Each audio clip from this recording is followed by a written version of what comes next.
Next जो topic आता है वो आता है आपके पास हाइटल हर्निया। ठीक है, हाइटल हर्निया जो है वो क्या होता है? हाइटल हर्निया में देखा जाए अगर तो हाइटल हर्निया देखें, सबसे पहले इसका दूसरा नाम आपको बताया हुआ है कि इसका दूसरा नाम है डायफ्रामेटिक हर्निया। ठीक है, इसको हम डायफ्रामेटिक हर्निया भी कहते हैं। Part of the stomach protrudes up through the diaphragm into the chest. यानी जो हमारे पास स्टमक का पार्ट होता है, अच्छा, part of the stomach protrudes up through the diaphragm into the chest. यानी जो स्टमक का पार्ट होता है वो कहाँ पे मूव कर जाता है? अप कहाँ पे? डायफ्राम से मूव कर जाता है चेस्ट के अंदर। ठीक है, स्टमक का जो पार्ट होता है वो मूव कर जाता है अपर पार्ट की तरफ, यानी चेस्ट के अंदर जो है वो मूव कर जाता है।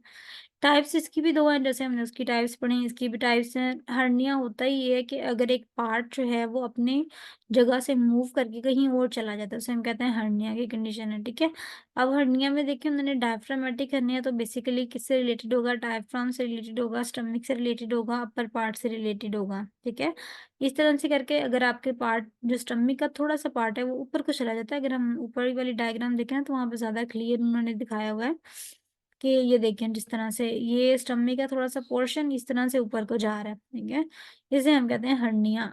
हर्निया की दो तरह की टाइप्स हैं, रोलिंग हाइटिस हर्निया या स्लाइडिंग हाइटिस हर्निया। ठीक है, रोलिंग हाइटिस हर्निया या इसका दूसरा नाम पैराइसोफेजियल हर्निया होता है। इसमें क्या होता है बेसिकली, डायफ्राम में थोड़ी सी ओपनिंग होती है और जो स्टमक होता है वो अपवर्ड चला जाता है थोरैक्स के अंदर। ठीक है, और ये इसोफेगस के भी साइड बिसाइड द इसोफेगस है। देखें अगर मैं आपको डायग्राम दिखाऊं ना इस तरह से, ये रोलिंग हाइटल हर्निया है। इसमें देखें ये स्टमक है ना, ये इसका एक थोड़ा सा पोर्शन है, ये ऊपर को मूव किया पाउच ऑफ स्टमक, लेकिन ये इसोफेगस के पीछे है। ठीक है, तो इसोफेगस के पीछे है हमारे पास, ये रोलिंग हाइटल हर्निया हो जाता है। रोलिंग हाइटल हर्निया, इसमें हमने क्या पढ़ा?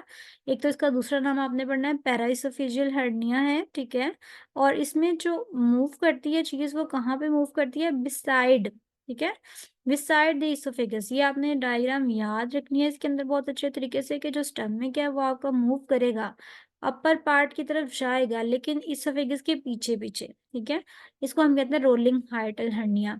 नेक्स्ट देखिए आपके पास स्लाइडिंग हाइटल हर्निया आता है। स्लाइडिंग हाइटल हर्निया ज्यादा कॉमन है। ठीक है, इसमें oesophagus pull the stomach upward into the thorax. ठीक है, इसमें इसोफेगस पुल तो करता है, स्टमक को अपवर्ड पुल कर लेगा। ठीक है, इनटू द थोरैक्स। जैसे ये देखें, इसमें देखें अगर आप देखेंगे तो आपका जो स्टमक है उसको अपवर्ड पुल किया इनटू द थोरैक्स, यानी ये डायफ्राम से ऊपर मूव कर गया है।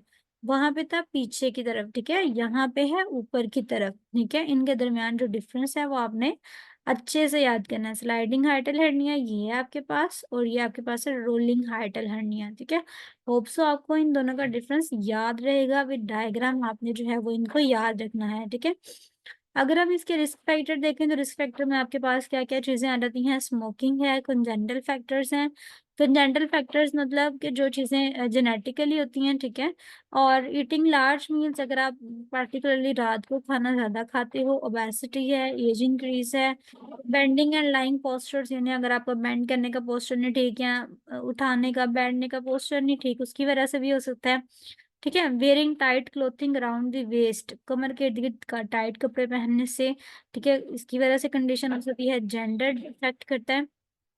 ठीक है, ये सारी आपके पास रिस्क फैक्टर्स हैं जो कि हमारे पास हर्निया कॉज कर सकते हैं। ठीक है, हेलमार्क साइन एंड सिम्टम्स कौन कौन से आते हैं? जिस स्लाइडिंग हर्निया में आपके पास मोस्टली हार्ट बर्न होता है, डिस्फेजिया यानी डिफिकल्टी इन स्वेलिंग होती है, बर्पिंग की कंडीशन होती है। बर्पिंग पता है क्या होता है? कि मतलब फूड ऐसे बाहर को आता है।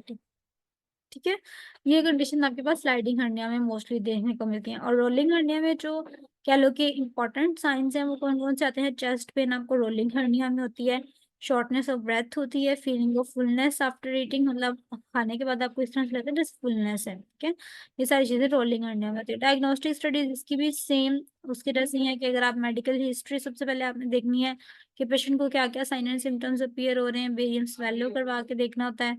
इसोफेजियो गैस्ट्रोस्कोपी, यानी इसोफेजियो गैस्ट्रो का मतलब होता है कि स्टमक और इसोफेगस दोनों को आपने एंडोस्कोप के थ्रू ऑब्जर्व करना है। ठीक है, इसके अलावा आपने एक्सरे करवाने हैं, जिस तरह हमने पहले पढ़ा सीटी स्कैन, एक्सरे, एमआरआई। तो ये स्कैन जो होते हैं वो सारे बहुत नेसेसरी होते हैं ताकि आप पता लगा सको कि आपके पार्ट जो है वो कहाँ कहाँ पे मूव कर रहा है और ठीक भी है कि नहीं है। ठीक है, इसके अलावा आपने एंटासिड्स देनी है पेशेंट को, क्योंकि उसके अंदर जो है वो एसिडिटी मोस्टली ज़्यादा हुई होती है जिसकी वजह से हार्ट बर्न होता है, तो आपने एंटासिड्स देनी है।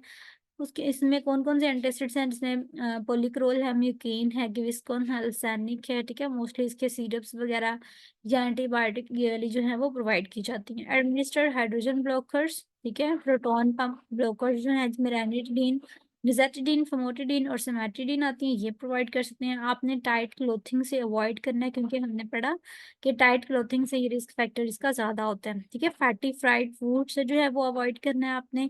बहुत ज़्यादा ट्रीटमेंट प्रोटॉन पंप इनहिबिटर्स दे सकते हैं जिसमें ओमेप्राज़ोल आपने देखा होगा कि मोस्टली जिन लोगों को स्टमक का इशू होता है हम उनको वो प्रोवाइड करते हैं, ठीक है? आपने खाने के बाद फ़ौरन से लेट नहीं जाना, ठीक है? उससे भी कंडीशन जो है वो एग्रीवेट होती है बहुत ज़्यादा। मॉडिफाई ईटिंग स्केड्यूल यानी आपने छोटे-छोटे स्मॉल मील्स जो हैं वो लेने हैं और फ्रीक्वेंटली लेना होता है उनको, ठीक है?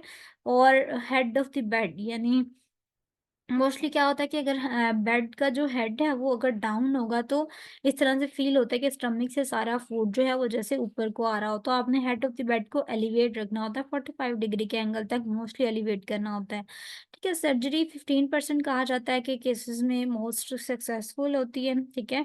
और रिकमेंड भी की जाती है कि करवा ली जाए सर्जरी तो बेटर रिजल्ट्स जो हैं वो आते हैं, ठीक है? नर्सिंग इंटरवेंशन में देखें आपने सबसे पहले जैसे पेशेंट के वाइटल साइंस जो होते हैं वो मॉनिटर करने होते हैं, ठीक है? एब्डोमिनल डिस्टेंशन को देखना होता है, उसके एब्डोमेन के अंदर कोई डिस्टेंशन या कोई कह लो फैलाव या कोई इस तरह की कंडीशन जो है वो तो नहीं है, ठीक है? उसके बाद आपने पेशेंट को टीच करना है कि अपने लाइफस्टाइल की मॉडिफाई करें, खाने का पैटर्न जो है वो ठीक करे, ठीक है? उसका स्केड्यूल बेहतर करे और इस तरह की दूसरी चीज़ें जो है वो डाइट अपनी बेहतर करें, ठीक है? तो मोस्टली हमारे पास ये चीज़ें हैं जिनको आपने एक हर्निया के अंदर जो है वो देखना होता है। तो एक छोटा-सा ओवरव्यू कर लेते हैं, हर्निया के अंदर हमने क्या-क्या पढ़ा, हर्निया की हमने डेफिनिशन पढ़ ली, ठीक है? स्लाइड्स के अंदर हमने हर्निया की डेफिनिशन, उसका दूसरा नाम क्या होता है, ठीक है? और टाइप्स कितनी हैं आपके पास, 2 तरह की टाइप्स हैं, रोलिंग और स्लाइडिंग। रोलिंग हर्निया क्या होता है, उसकी डायग्राम आपने देख ली। स्लाइडिंग हर्निया क्या होता है, उसकी डायग्राम हमने देख ली।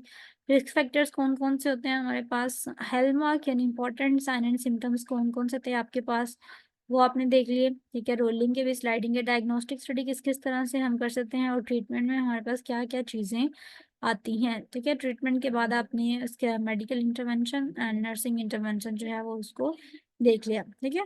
तो आपके पास ये जो है वो डिजीज़ेज़ थी। हमारे पास हाइटल हर्निया, होप्स आपकी इसकी भी जो है वो अंडरस्टैंडिंग हो गई होगी, ठीक है?